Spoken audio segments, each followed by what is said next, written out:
Yes, even if I didn't have a resume, I would know who you are.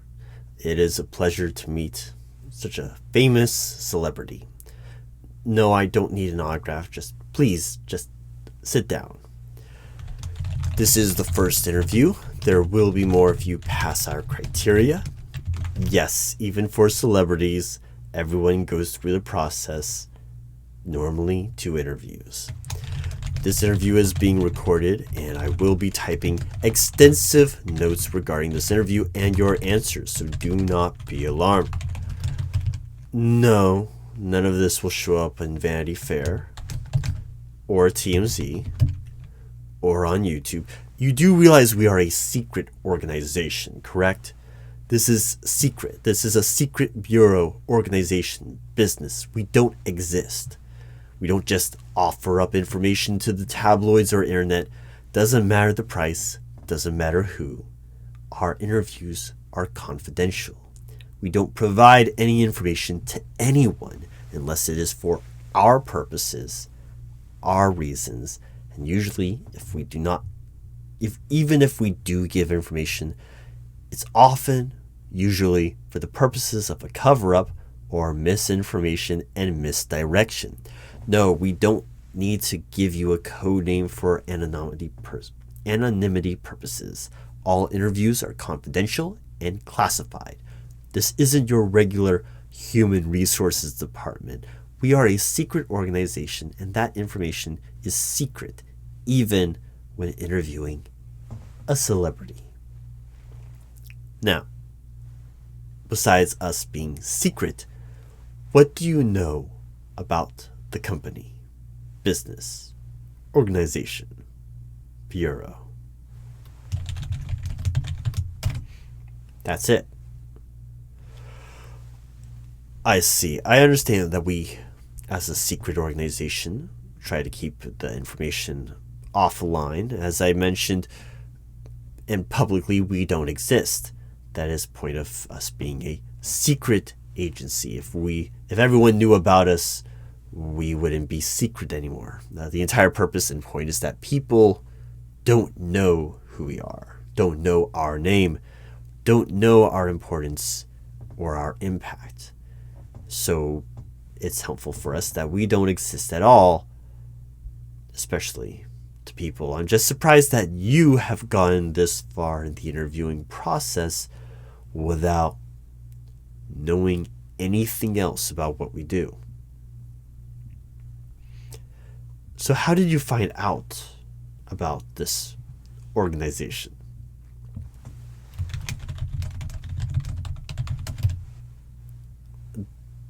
That's the full extent of your story. A friend told you. When he was on what? So your friend, while he's not fully in his right mind, tells you about us, and that was enough to make you think, I should join this secret organization. It seemed like a good idea at the time. Is that how you make all of your decisions? Why did you apply for this position? No, I understand that. There is only so far you can get as a rock star, and that there must be more that you can do to help the world. I get that, but I feel that there is a step missing in your logic and that there is something you are not disclosing. You are aware that we have a extremely comprehensive research department and know your history as a musician, correct? Well, sir, unlike us, you're not secretive at all. In fact, quite the opposite. You tend to disclose more information and content than most people can even consume. You broadcast everything. In fact, with everything that you're broadcasting and what little you know about the company, you still want to continue interviewing for the field agent position without knowing anything about what we do. While you can't seem to keep any of your thoughts hidden from the great world, I mean, you spend a lot of time on social media, and it's not healthy. Why do you want to work for this company?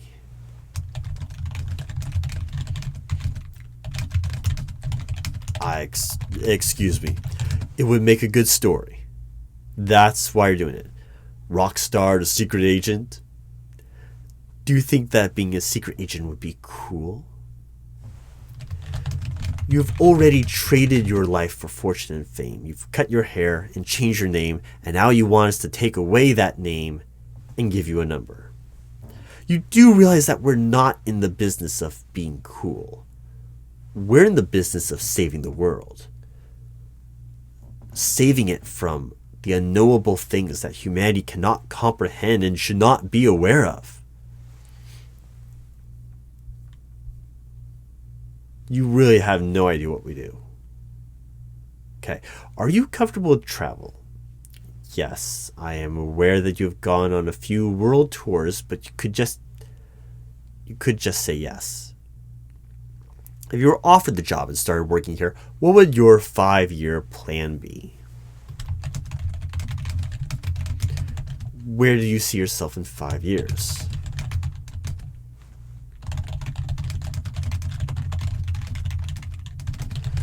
You want to keep your current job at the same time that you want to work for us, a secret organization. You think that being a musician and touring the world is a great cover for being a secret agent? Let me just repeat the question. Do you honestly think being a public musician with fans is a good cover for performing secret, clandestine, hidden, non-noticed work, stopping natural and supernatural events and beings from destroying the earth without anyone knowing anything? You doing anything without anybody knowing anything. How do you see this working?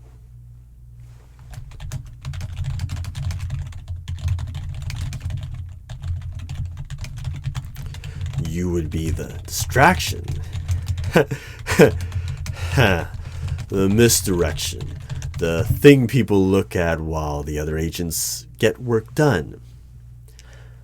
Then wouldn't it, by that logic, be best if you just didn't know about us at all, didn't work for us, and we simply use you just as a valuable asset, just used your tour as a cover and a distraction anyway? Yes, I am aware that that would be less cool, especially for you. Are you aware that you have already been used for that purpose?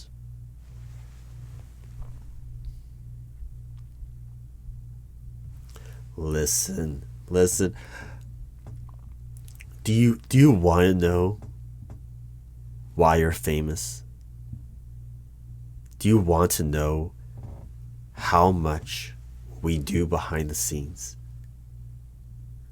Oh, this does give you a little bit of satisfaction in destroying your own construct of your reality and personal achievements by telling you the truth of your own history and the shadow realms that have battled around your pursuits for fame. Oh, what glorious thing it is for me here to kill a man's ego with the truth. Now, this is often hidden behind confidential information, but it's you. It's your own story. And seeing as you're here in a desperate plea to try and make a new life for yourself, I could just reveal the curtain. If you really want me to destroy the you that is in front of me, to explain your downward spiral and that you have been circling, tell you all, I certainly can. And I will enjoy every minute of it. But only if that is something you want. Would you like me to walk you through your musical career and how we have had our hand on every moment of your life? maybe a little bit of an exaggeration. But we have had our tendrils of manipulation throughout your entire musical career, and the only part that we did not expect was you here, approaching us on a whim as your band struggles to cling and scramble for the popularity that has faded from the eye of the mainstream. Would you like me to walk through your resume and travel down memory lane, providing you the insights, the behind the scenes, the truth of your circumstances and why you're here? I need you to say yes.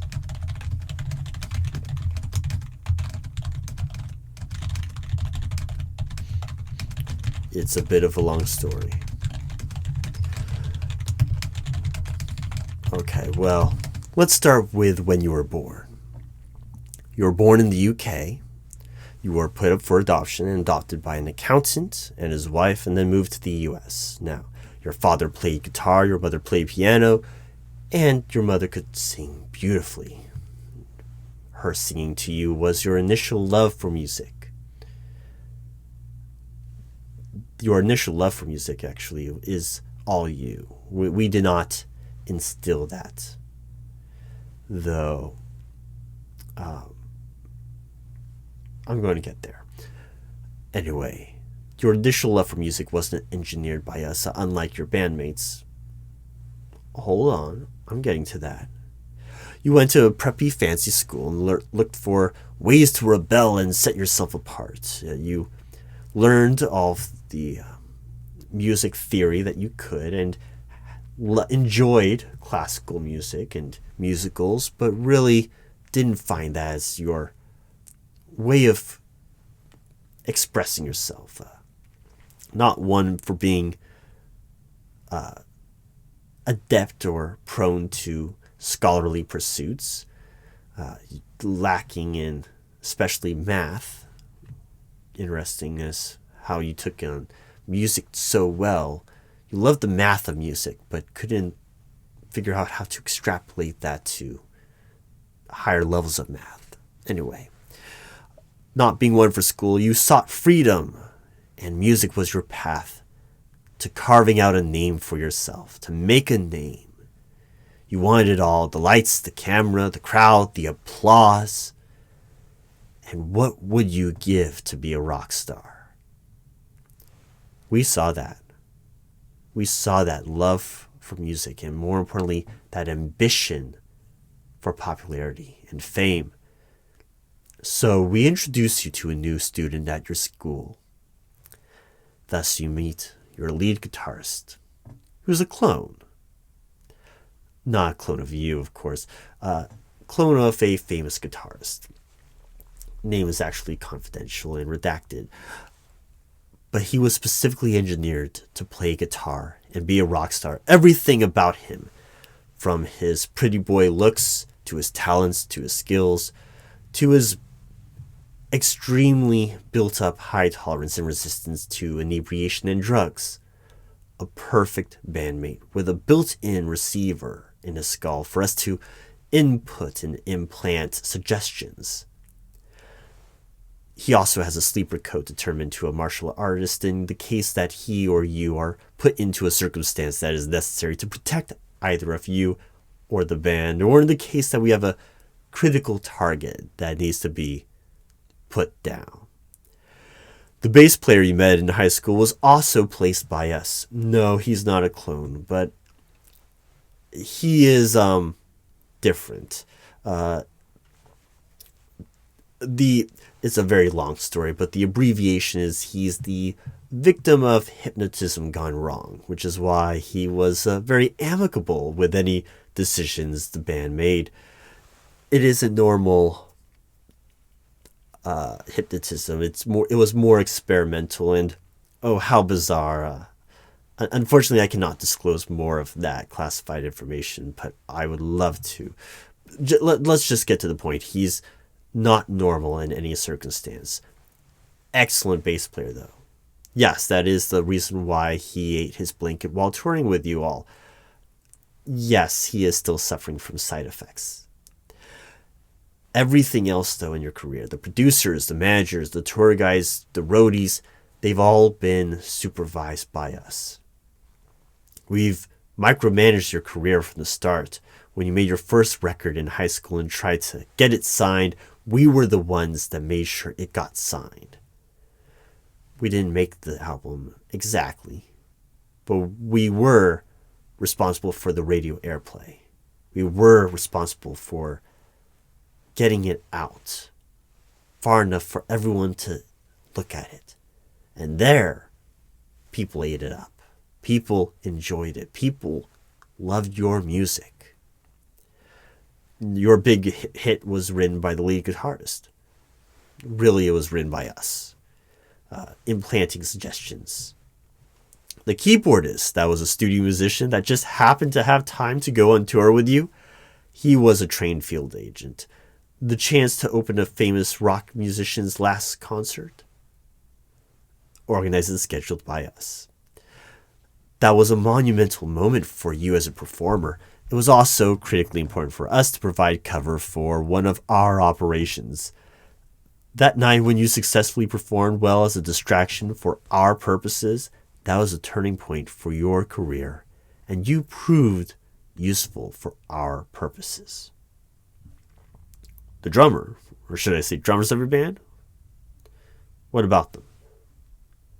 Oh no, they weren't special. I don't mean it like that. They're not agents. They were as normal as a drummer can be. Yes, they were weird and unusual, but in the normal weird and unusual ways that any drummer is weird and unusual. They were just a drummer. We had no way of influencing their decisions. It's part of the reason why you went through so many of them. They joined and left on their own whims. One drummer left because he thought you all were too weird. Another left because he didn't want the popularity and fame as you grew too big. And then another drummer left because you all started to do too many recreational activities. And normal for rising celebrities. Unfortunate for you. As your popularity grew, so did your reckless appetites in spending. You drew more attention everywhere you went, which was perfect for our purposes until you started to get out of hand. You showed up late to a concert, not just a few minutes late, not just an hour, 3 hours late. It almost blew our operation as people start to leave. One of your concerts resulted in turmoil and uproar of protests and security having to get involved and caused serious concerns. The number of injuries that were caused from one concert, from the dancing in the audience, dancing, if you can call it that, in the audience made more of a scene than your actual music. And I love how your music had influences of metal and punk, while also combining it with classical influences and jazz. But as a band, you were becoming known as a localized disaster. Every town you went into had a tendency to break out in a riot after your concerts or have a sudden increase in violence, murders, hospital visits, and that was attracting attention. The wrong kind. It was attracting attention from authorities looking into why everywhere you were touring there was mysterious accidents, deaths, and weird things happening. This was the exact opposite of what we needed. We were trying to do weird things while you took the attention, not you attracting attention and making people look into our operations. So, in your mid-30s, suddenly, you couldn't get a hit. The Midas Band, the punk band known for everything that you touched turning into gold records, suddenly couldn't scrape together a hit song to save their lives, or their drummer's life. No, the death of that drummer was unfortunate. That was a tragic accident outside of our area of control. We didn't expect the drummer to do that, and that was just... We had no way to prevent that safely without intervening beyond our scope of operations. We save the world. We can't save everyone, especially those that are not under the umbrella of this organization.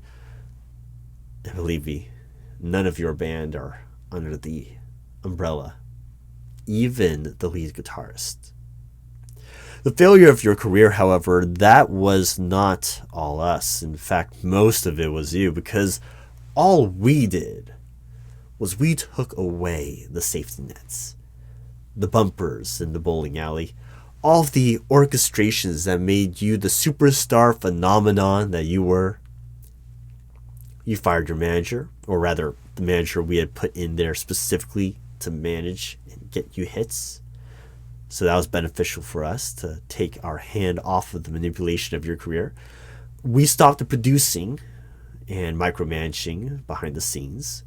So the managing, the only thing that we still helped you with actually was you still had the same lawyers. Everyone else, though, you fired and changed. And with that, so did your success. We stopped ghostwriting your songs.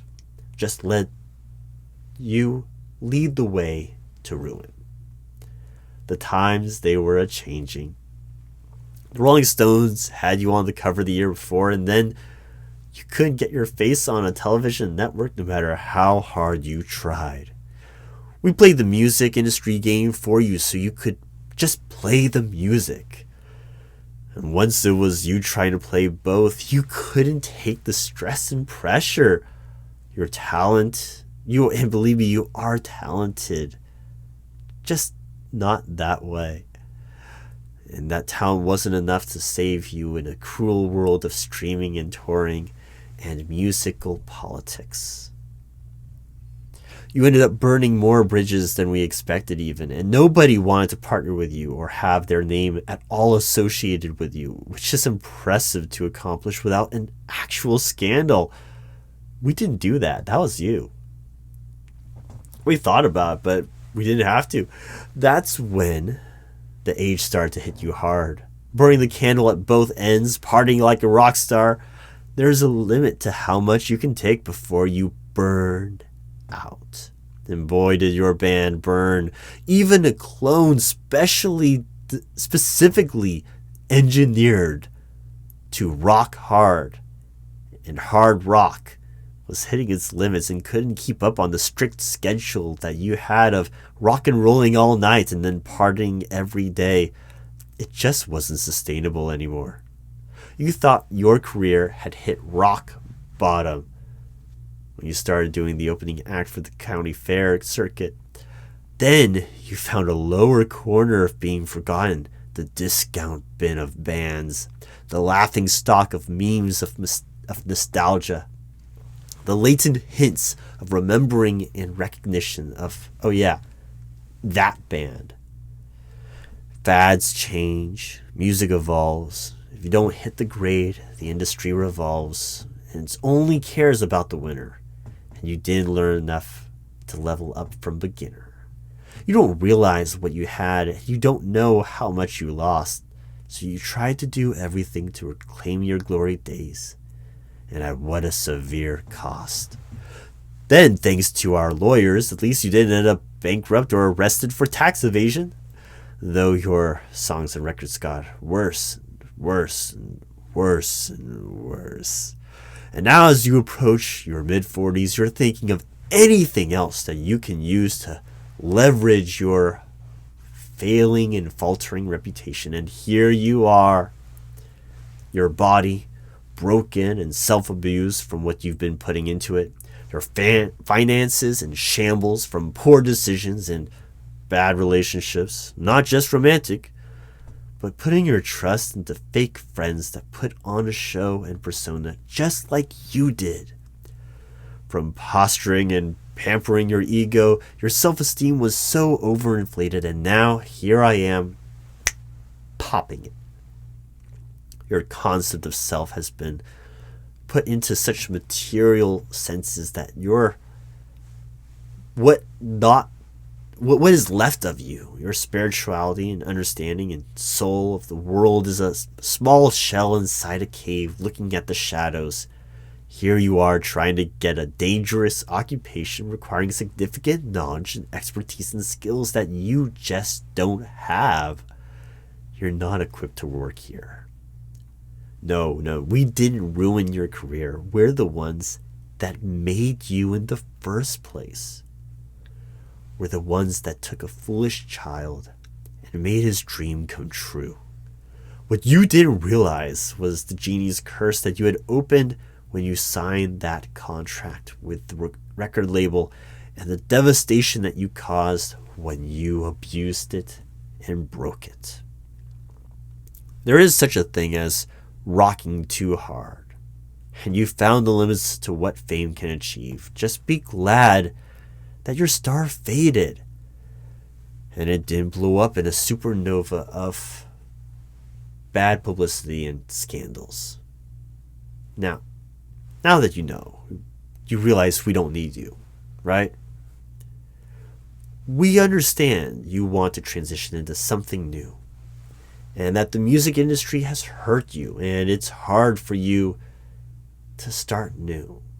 Just look back at your past, though, and remember, life's been good to you. Most never get to the top at all, and you were there at the peak, the top. The top is a dangerous and painful place to stay. You're only supposed to be that high for a short-lived duration. If a song goes on too long, people lose their attention and concentration, and you risk injuring yourself or your reputation. So stop. Listen. It's all right. You're fine. Yeah, that's what I'm saying. It's all right. Now that you know the truth, you can't stop being the... You can finally stop being the pretender. You can stop putting on an act, a costume, a persona. Stop playing the part that you think I care about, because I know the kid that you were, the person you were before you became the musician that you identify as now. Now that we have our cards on the table, we understand your career is dead and dying, and if we don't resuscitate it for you, and that this is a dangerous occupation that requires honesty for going forward. Now we can finally be honest and give some honest answers. So, knowing that, what is your biggest professional regret and why? I would agree. What is your greatest professional triumph or achievement? That was a great performance and show. You sang and you played very well. Now, tell me a story about how luck played a role in your life. Now, you didn't know about that until just now. How about you tell a different story? There we go. What is your secret superpower or ultimate skill? What? No, listen. That doesn't change what you can do. So what? You're still a rock star. Just put on a show and get paid. If music is your life, then you should be living for it, not it living for you. If everything you do is for the music, and the music's in you, then the success shouldn't be the important thing. Who cares if they care? I'm sure there's more than just the band and the music. What do you do in your spare or free time? You see, that's what I'm talking about. If you did a little less of that, then you might have a better living experience. Too much of that really kills your dopamine receptors, as well as other things and your brain cells, for one. What are your hobbies, interests, or special skills? You don't have any besides guitar and songwriting. Have you ever worked a normal, non-musical job? Huh. You really did hit success a little too soon. Really maybe should have learned a few life lessons before entering the grand scheme of popularity in the branding world of being a fake celebrity. You can't blame us for eating from the silver plate of success when it was handed to you. How do you handle short-term and long-term stress? That won't be allowed if you got this position. Not that I think you will get this position. I don't think you realize what being a secret agent is like. No, there really isn't a on the clock, off the clock with this position. Tell me about a time when you successfully persuaded and motivated someone to see it your way.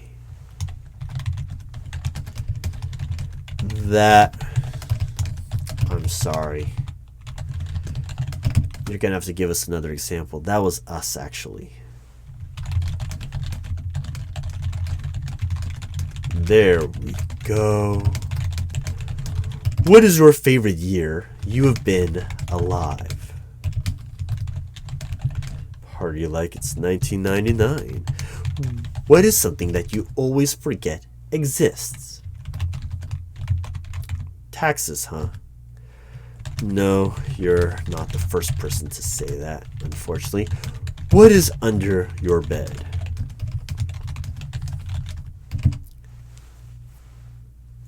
Okay. What is your phone number backwards?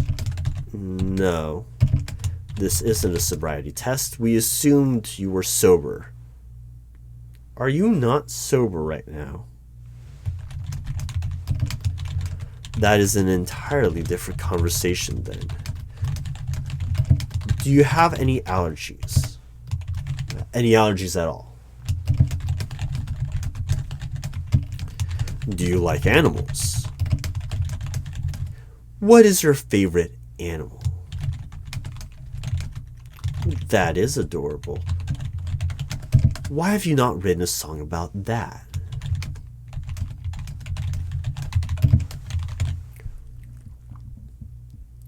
What is your favorite oxymoron? You have 3 of them. All right. What? Are you sure you can't choose a favorite? Then tell me them one at a time. Soft rock. Forte piano. Not piano forte. Right. And then 12/8 time. Have you ever thought about or wished that you would fall asleep and not wake up? So that's what that song was about. Can you keep a secret? Yes. Yes, from everyone. No, everyone. A secret from everyone you know and everyone you don't know. A secret that you don't tell anyone. You don't write it down. You don't hide it. But you have to remember it. If you could start your career over again, knowing what you know now, especially of our influences, what would you have done differently?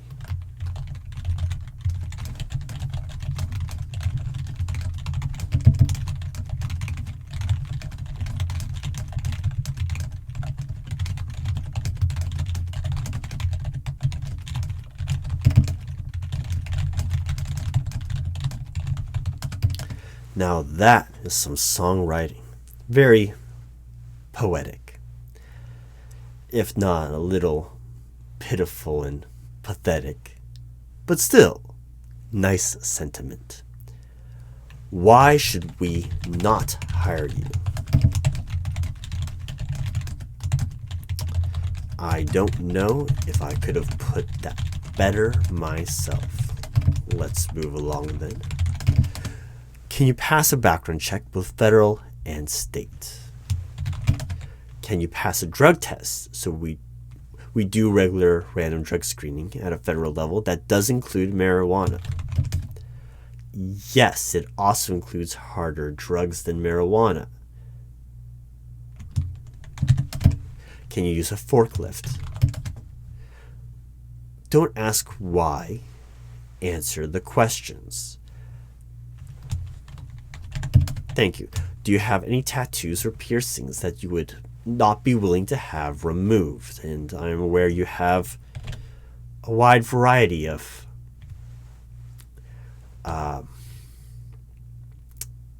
I don't know how to call it. Many tattoos and piercings. Yes, you would probably need to remove all of them. They're very distinguishable. Do you have any concerns with any of the following? Arachnophobia, heights, enclosed spaces, bright lights, being in total darkness, strobing light effects, loud noises. Do you have any motion sickness problems? Do you have any concerns being frozen or placed in a cryostasis chamber? Do you have any concerns regarding avian-type creatures? Birds. Do you have any problems with bird or bird-type creatures? Do you have any concerns with things that you do not think exist? What is something that you don't think exists? Do you have a concern with that? Do you have any concerns with being lost in time and space? Do you have any issues with space travel? Do you have any issues regarding dimensional disorders of paranormal abnormalities and temporal continuity collisions of an echoing oblivion that distorts cognitive cohesion of events? I'll repeat the question. Do you have any issues regarding dimensional disorders of paranormal abnormalities and temporal continuity collisions of an echoing oblivion that distorts cognitive cohesion of events? Yes. Thank you. Do you have any questions for me? That is classified. That is confidential. That is classified. I already told you as much as I can about your own life story. That is classified. That I would love to tell you, but I can't. It's redacted. That is not something that you want to know. Also, I can't tell you anyway. Plus, I'm not allowed to tell you that. Can't tell you and not allowed to tell you are two different things, but they're both true. Any other questions? Thank you for your time. If you don't mind, please leave a comment with the front desk, and after doing that, don't forget to hit the bell on your way out of the building. Now, your decision. I'm willing to give you the gift of remembering this conversation and this interview. Or you can go back to how you were when you walked in. None of this will have happened. You won't remember this interview. You won't remember knowing about this location, and you can live without knowing of our interference in your career and your life. It is entirely up to you. Think about it very carefully, but you don't have a lot of time. You have until you leave that door. Your decision will not have any impact on you obtaining this position, but choose very wisely. Because do you want to know what you know now and live with this knowledge? Or would you rather continue with the illusion that you are the rock star and you never needed us or anyone else or your enhanced band, you could have done it all by yourself? Let us know. Thank you for your time. Have a good day, and I will be back soon to hear your decision.